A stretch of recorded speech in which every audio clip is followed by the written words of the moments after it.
So take a look at this map and we know that the Uralic languages entered the region from this general direction.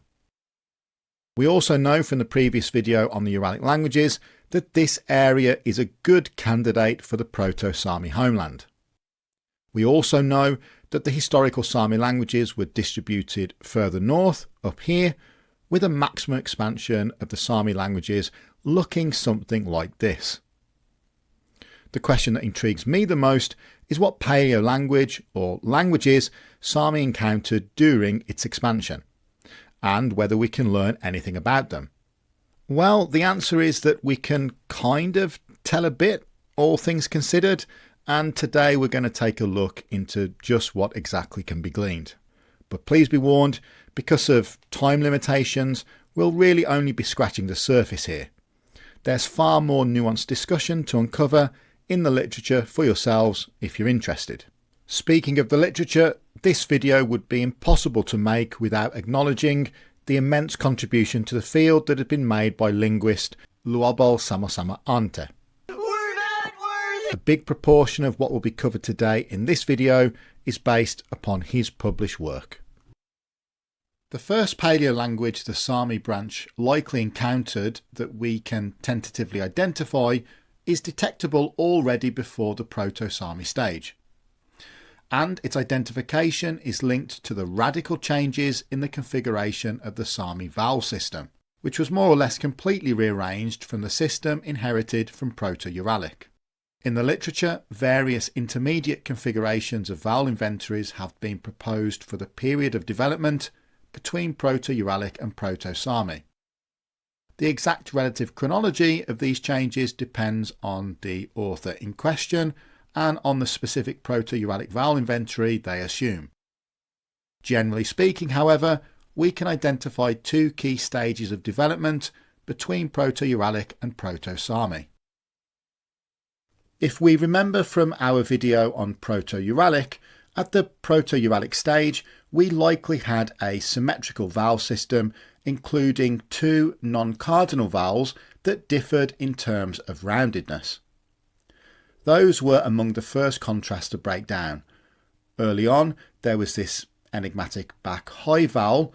Linguists still argue about exactly what it sounded like, and in the Western Uralic branches, it basically stopped behaving as its own vowel and merged with the rest of the back vowel system. After that, the remaining non-cardinal vowel also lost its independent status. What we're left with is this neat 6-vowel system that people usually associate with pre-Proto-Saami. It is possible also that at this stage some long vowels emerged as part of the system, although this remains debated. Other Western Uralic branches probably went through at least the same changes we see in the first pre-Proto-Saami stage.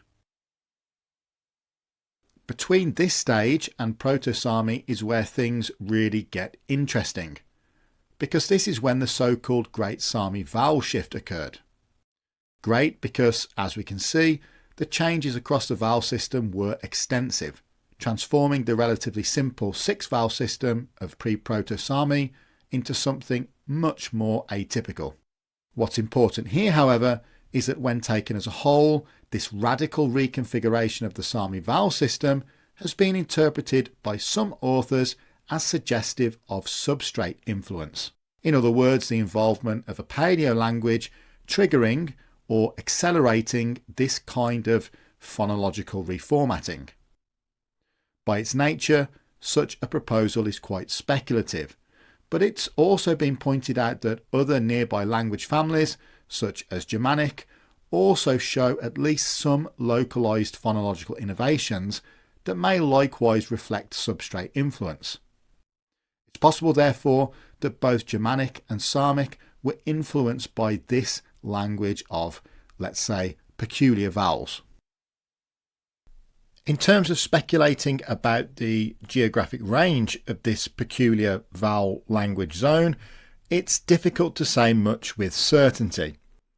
It must have been relatively close to or even overlapping with the Proto-Saami homeland, and since Finnic and Mordvin don't appear to have interacted with this substrate to any great extent, it likely did not extend very far to the south.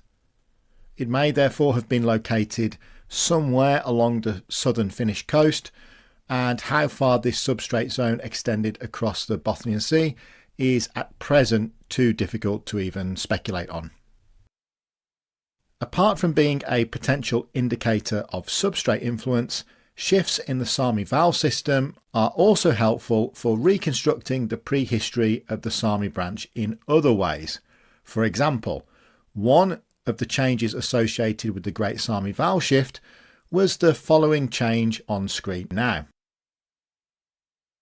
As we've seen, early contact between Samic and Germanic is well established, and therefore we can find different reflexes of the same Proto-Germanic loanword in pre-Proto-Saami and Proto-Saami.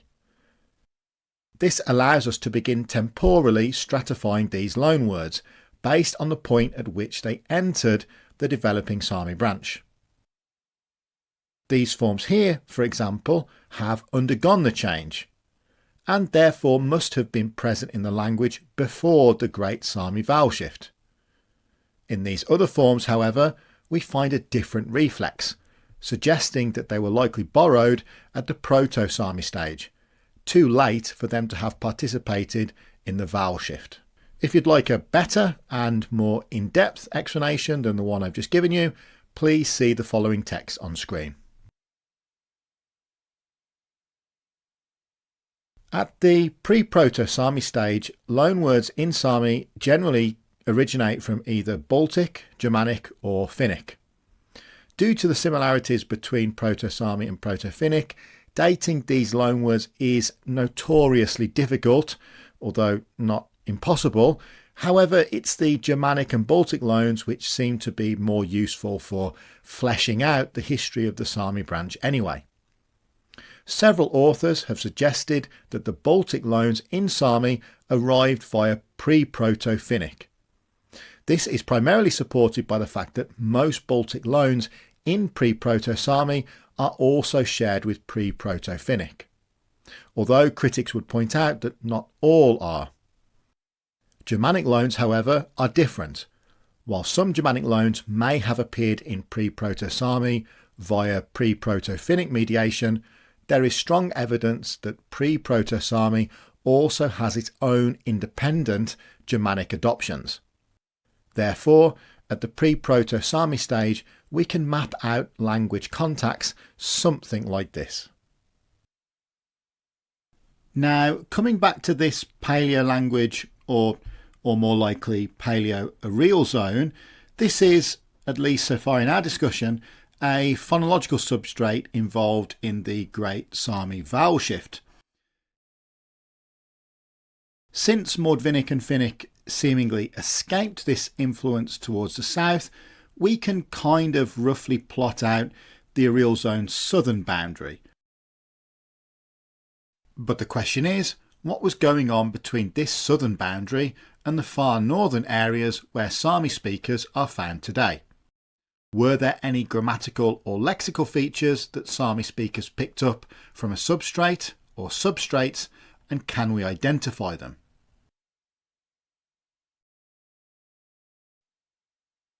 Well, one example of grammatical substrate influence may be the Saami attributive suffix, which is used on certain adjectives only in the attributive position. Its distribution is selective, as it does not occur with all adjectives, and its origin is uncertain and often associated with substrate influence.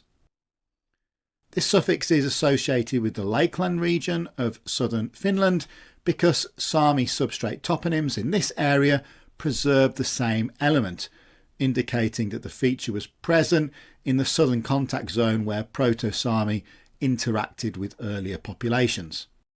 Since Saami later expanded northwards, this suggests that the attributive suffix entered Proto-Saami before that expansion, in the Lakeland area rather than in northern Saami territory.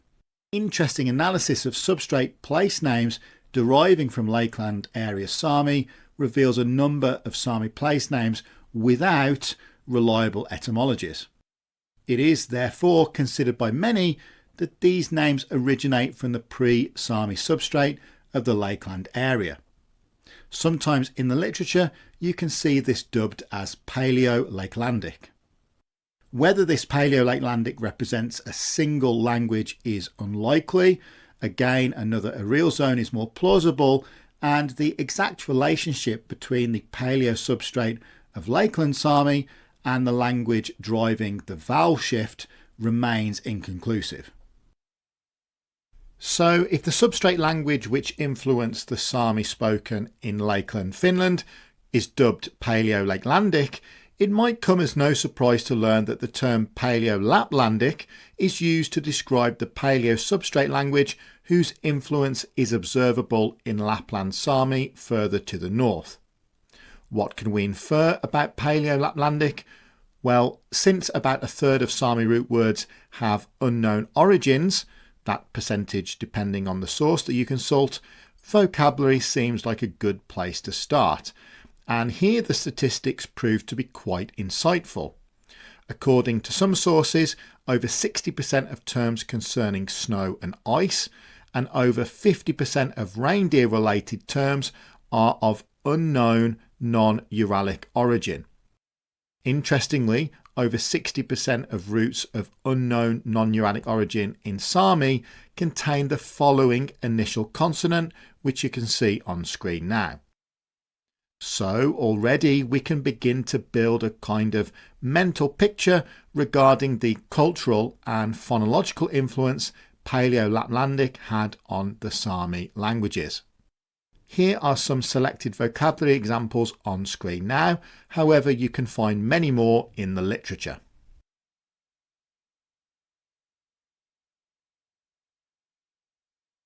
There are also a few interesting elements present in some place names that have uncertain origins and may too ultimately be traced back to the Paleo-Laplandic substrate. Take a look on screen now, and as we can see, according to some researchers, it appears possible to infer the Paleo-Laplandic term for mountain through place name analysis. Now we can actually take things a little bit further, because if we focus on these two mountain names, well, we find that according to the literature, these names or close variants of them are attested across Saami speaking areas in multiple. The suffix we've just spoken about, but both of these roots too have uncertain origins. This one is possibly related to a Scandinavian toponymic term, but the geographical context doesn't really seem to suit. In fact, the common feature behind all the occurrences of this root is that they describe mountains or slopes which are isolated, that is, surrounded by low-lying terrain. And here in this second example, we see that in every instance of its use, it describes a mountain on the edge of a chain or grouping of mountains bordering river valleys or the coast. So we can probably deduce their meaning that way.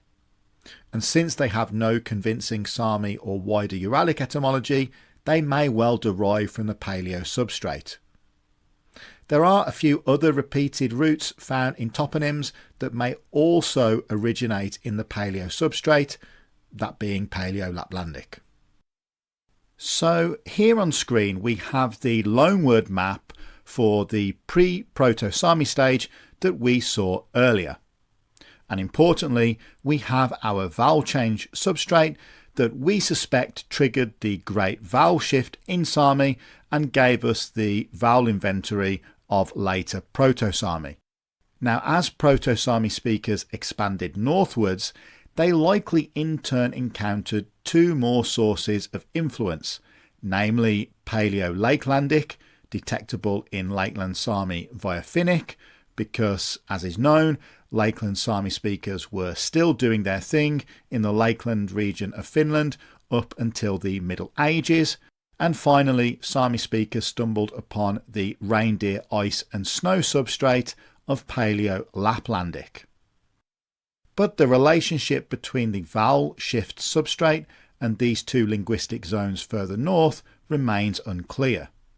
And we should in fact remember that those two more northern zones, Paleo-Laplandic and Paleo-Laplandic, are named primarily on geographical grounds. How closely related or distinct they were genetically or structurally is difficult to determine at present, especially considering that in the case of Paleo-Laplandic, we are actually detecting it through two linguistic layers already, a Finnic one and a Saami one, as it is evidenced by Saami loans in North Finnic, which appear to preserve the material ultimately traceable back to Paleo-Laplandic. In the literature, authors propose a variety of different substrate scenarios. Too many, in fact, to explore in detail here. Today we've discussed the vowel change substrate in a relatively narrow sense, but there are other theories suggesting that the same substrate may have been part of a much broader linguistic grouping, one that in fact exerted influence across several Indo-European languages and a few other Uralic ones. For me, those broader theories fall outside of the scope of this video focused specifically on Saami, but they are worth mentioning nonetheless. And well, as for the number of substrates in Saami, here I've discussed 3.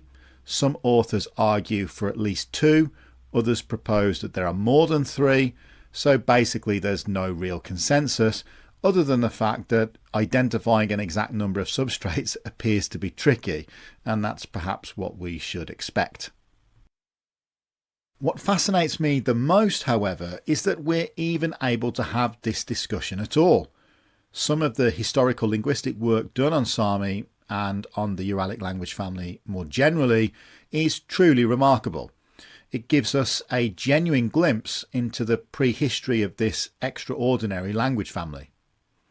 We may not be able to state with confidence the precise number of substrates in Saami, but we can say, with reasonable confidence, that substrate influence was real. And there is undoubtedly more still to uncover.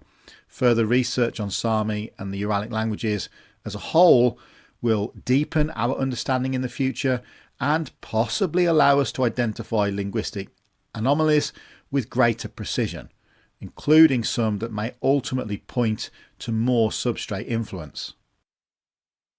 And it's probably worth pointing out that concerning the 3 areas we've looked at today, I've only presented a portion of the research which is out there, so it's well worth for those who are interested to check out the source materials firsthand.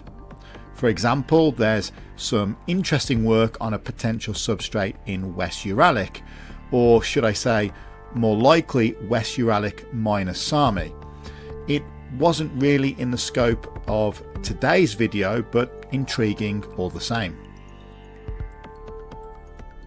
Well, that's going to be all from me for today. I do hope you've enjoyed this little bit of extra insight into a truly intriguing Uralic branch. You've been a fantastic audience as always. I've been Learn Hittite, and I'll catch you in the next one.